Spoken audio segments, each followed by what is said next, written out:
Neste vídeo, daremos um panorama da migração boliviana em São Paulo. Primeiramente, trazemos um histórico dessa migração, apresentando alguns dados. Em seguida, falaremos sobre um dos modos como essa migração pode ser observada nas escolas de ensino básico municipal do ponto de vista linguístico. Por fim, mostramos como atualmente esta comunidade se envolveu na luta contra o golpe de Estado na Bolívia, mesmo estando no Brasil. A cidade de São Paulo recebe ondas migratórias dos mais variados lugares. Posteriormente às imigrações do começo do século XX, as migrações internas predominaram durante várias décadas, sobretudo de pessoas originárias da região Nordeste. Atualmente, a imigração boliviana é visível na composição social de muitos bairros de São Paulo. Essa mobilidade populacional ocorre, entre outros fatores, pela busca de emprego, sobretudo nas oficinas de costura. Não há um número exato de quantos bolivianos vivem no Brasil.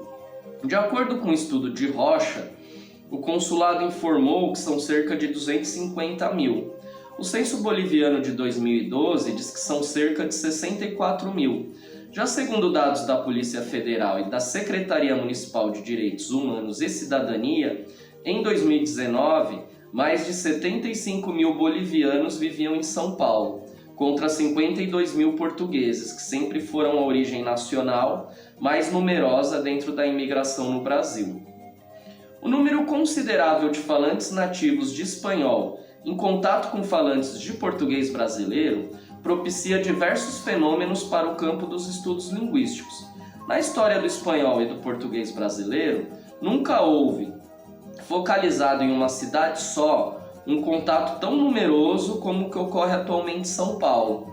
Notamos que nem mesmo nas regiões de fronteiras há uma situação de tantos bilíngues concentrados em um mesmo lugar. Segundo o pesquisador Rocha, a presença dessa comunidade enseja, até esse momento, a mais numerosa situação de contato atual entre o espanhol e o português brasileiro. O fluxo migratório boliviano cresceu consideravelmente a partir da década de 80.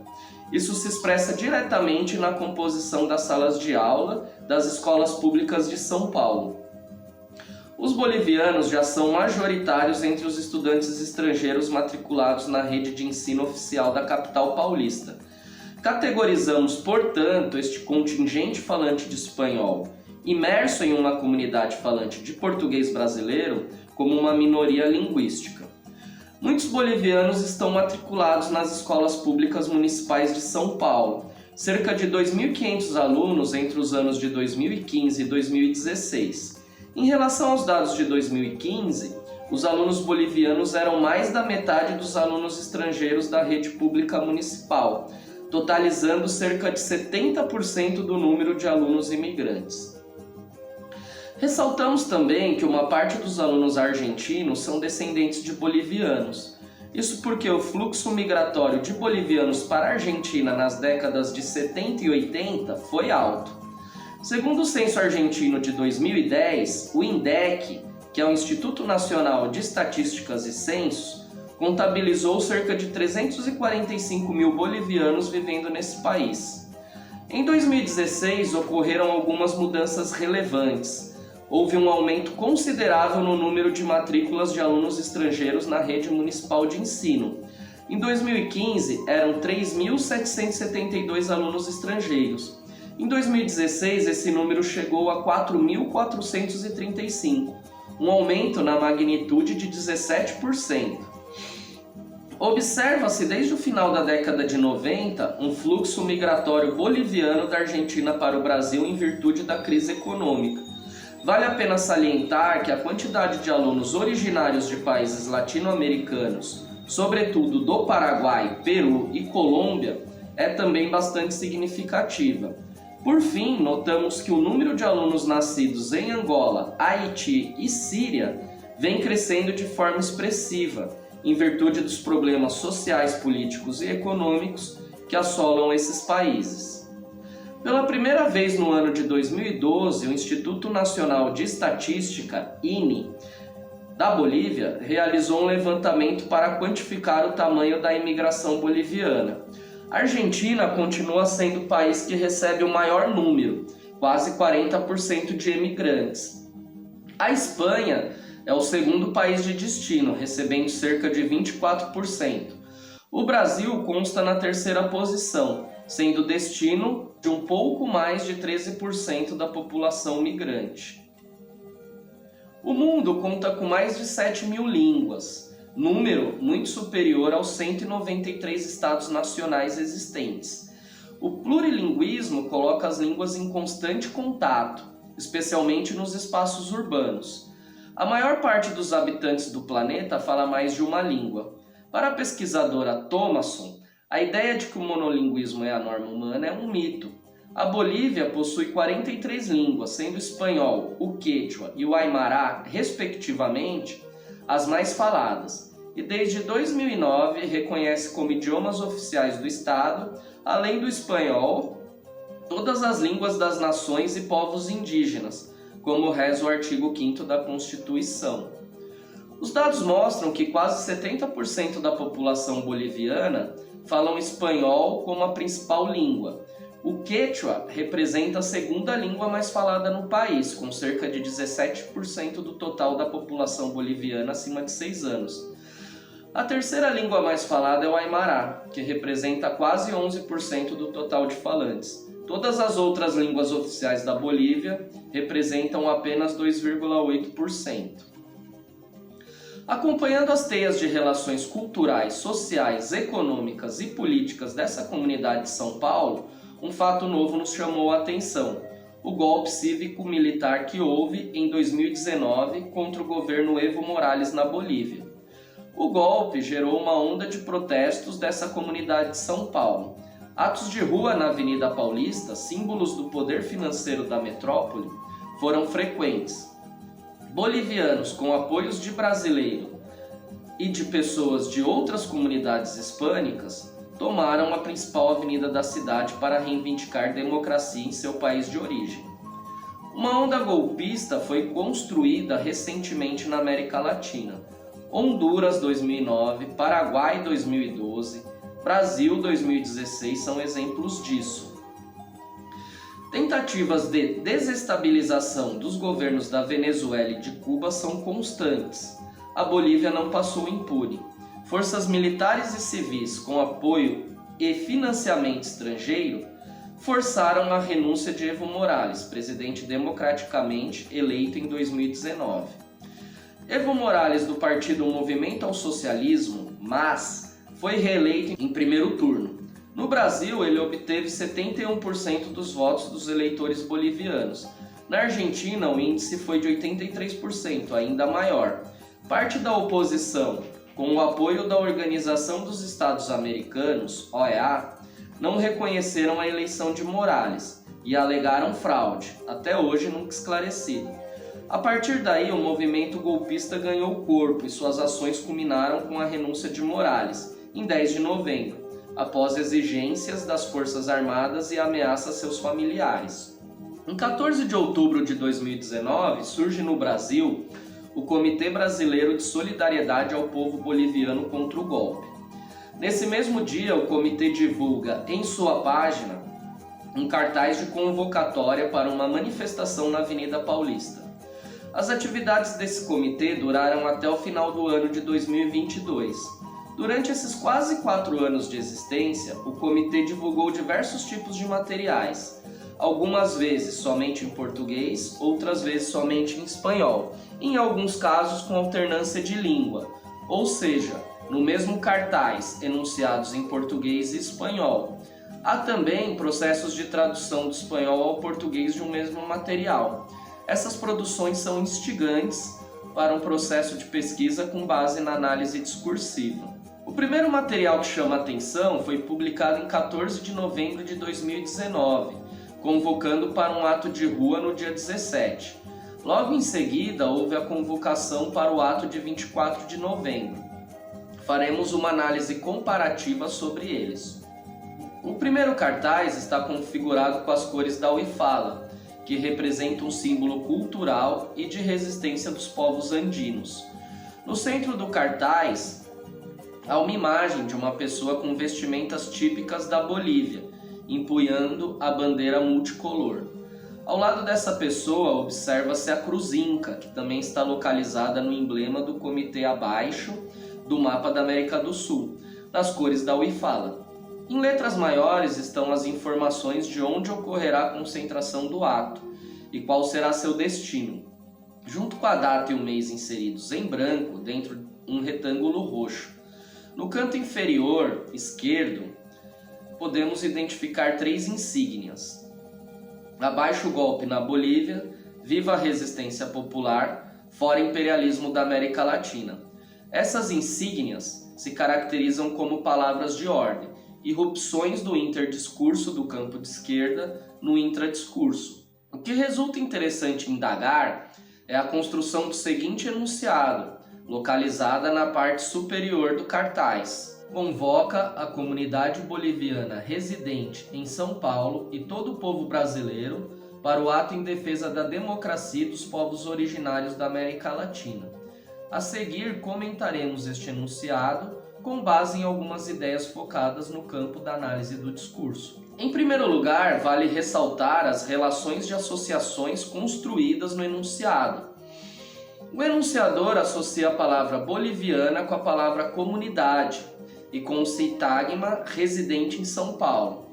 Já a palavra povo está relacionada com brasileiro e com o sintagma originários da América Latina. Segundo Fredendursky, uma das atribuições para essa palavra pode ser coletividade dos brasileiros. Essa definição se outorga à primeira aparição da palavra povo no enunciado em análise. Portanto, o comitê convoca não só a comunidade boliviana residente em São Paulo, mas também toda a coletividade dos brasileiros para o ato em defesa da democracia dos povos originários da América Latina. Como definir a segunda ocorrência da palavra povos que aparece no mesmo enunciado? A palavra está em plural, ou seja, por isso não seria apenas uma coletividade, mas sim várias coletividades que estão em um mesmo espaço determinado. O comitê convoca a comunidade boliviana residente em São Paulo e todo o povo brasileiro para a defesa da democracia dos povos originários. A princípio, qual relação pode se estabelecer entre defesa da democracia e povos originários? Uma das principais características do golpe de Estado na Bolívia foi deslegitimar o reconhecimento dos símbolos culturais ancestrais. Em 2009, a nova Constituição do Estado boliviano reconheceu a UIFALA como símbolo oficial do Estado. Suas cores representam todos os povos originários da América Latina. Uma das primeiras ações da polícia golpista foi retirar a bandeira da UIFALA do fardamento oficial. Por fim, a segunda versão do mesmo cartaz, convocando para o ato uma semana após, no dia 24 de novembro, aparece com um novo enunciado em espanhol. Embora a configuração das cores e das figuras tenham mudado, o texto escrito em português continua o mesmo. Porém, irrompe no discurso um enunciado em espanhol. Evo no renunció, foi golpe em Bolívia. Este foi o primeiro material produzido pelo comitê com alternância de línguas. Por que houve alternância de línguas nesse segundo cartaz e não no primeiro? Uma das hipóteses é o papel do interlocutor imaginário projetado. A manifestação do dia 17 de novembro teve bastante participação da comunidade boliviana. Logo, em busca de englobar esses interlocutores, irrompe a necessidade de enunciar em espanhol. Pelas imagens divulgadas pelo comitê, não só a comunidade boliviana participou do ato, mas também outras pessoas de outros países da América Latina, como do Chile, por exemplo. O segundo material que analisaremos é o lançamento do primeiro manifesto do comitê. A primeira versão foi lançada em 15 de novembro de 2019, totalmente em português. Esse material traz algumas referências sobre a realidade brasileira. Alude ao Brasil de forma direta, trazendo o cenário internacional do golpe.